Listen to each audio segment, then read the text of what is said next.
Yes. is recognized for 5 minutes. Right.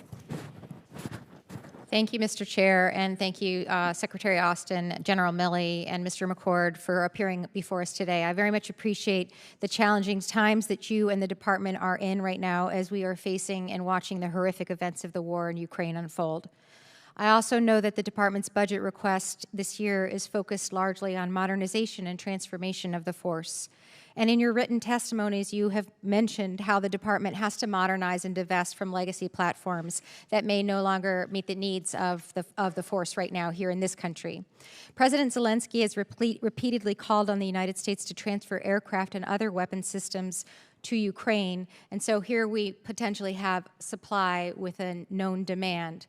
Is there anything that is preventing the Department of Defense from transferring legacy weapon systems, and I'll just give an example as the A-10, and other excess defense articles to Ukraine?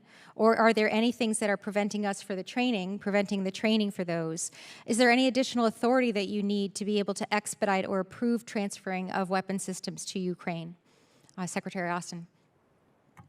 At this point, there are no additional authorities that we need, and certainly if we need additional authorities, we won't hesitate to come ask you for them. Thank you. And with my next question, as we do identify weapons and systems that we can or are interested in divesting in, is there a process by which we can conduct due diligence to identify possible items for transfer to Ukraine, or to Mr. Waltz's point, to be more thoughtful about the future of other possible conflicts? It'll be based upon their request and our assessment of what we have available. Also, the threat in the environment plays a big part of this. The ability to maintain the capability that we give them is also very, very important, and the ability to train on those on that equipment is also key. And so using as the A-10 is just an example, and knowing that we originally anticipated that this war would be a matter of days and hours rather than now months and possibly years, using that A-10 as an example, is there a possibility of what is the department planned for the 21 A-10s that are in the plan right now to divest from Fort Wayne, and what is the condition of those aircraft? Yeah, again, it's not just exporting the A-10. Sure. It's also whether or not that aircraft can survive in that environment, which is a key issue. And then number two, whether or not they can sustain the aircraft once we provide it to them. It is completely different, as you know, from any platform that they have or currently using. And so this is a big step. And then training the pilots. It's not a matter of days. This is a matter of months. Yes. Yes, sir. And I actually have done some investigation, and I think that we're on the same page, that our understanding is on the order of magnitude of a couple of months. And I know the anticipation was that this would not last that long, but it's clear that it might still. And again, the A-10 is just an example of something that we might be looking into. And with the remainder of my time, we are now in the 5th week with no apparent end, and we need to make sure that we're coming to terms with the fact that this could be longer than we anticipated.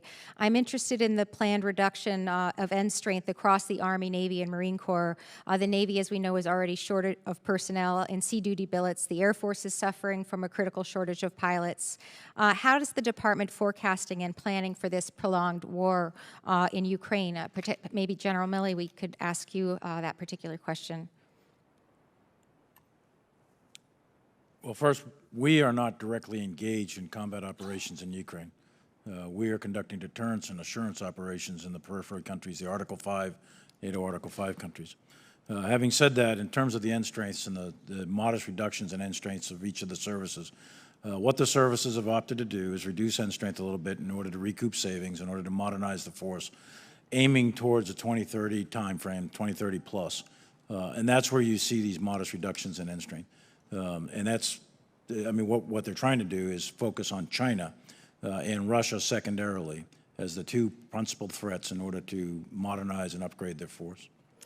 Yeah, and I think where my interest is that my understanding is that we haven't accounted for what might be a continued and increased presence in Europe in our force reduction planning. Yeah, the force posture, the long-term force posture in Europe is yet to be decided. It's under debate right now. It's under review.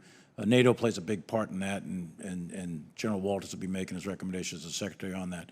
But clearly, because of the war in Ukraine, there's at least a possibility, if not a probability, of an increased force presence over a lengthy period of time. That doesn't have to be stationing. That can be rotational. It can be a lot of different ways. Thank you, gentlemen. I yield back.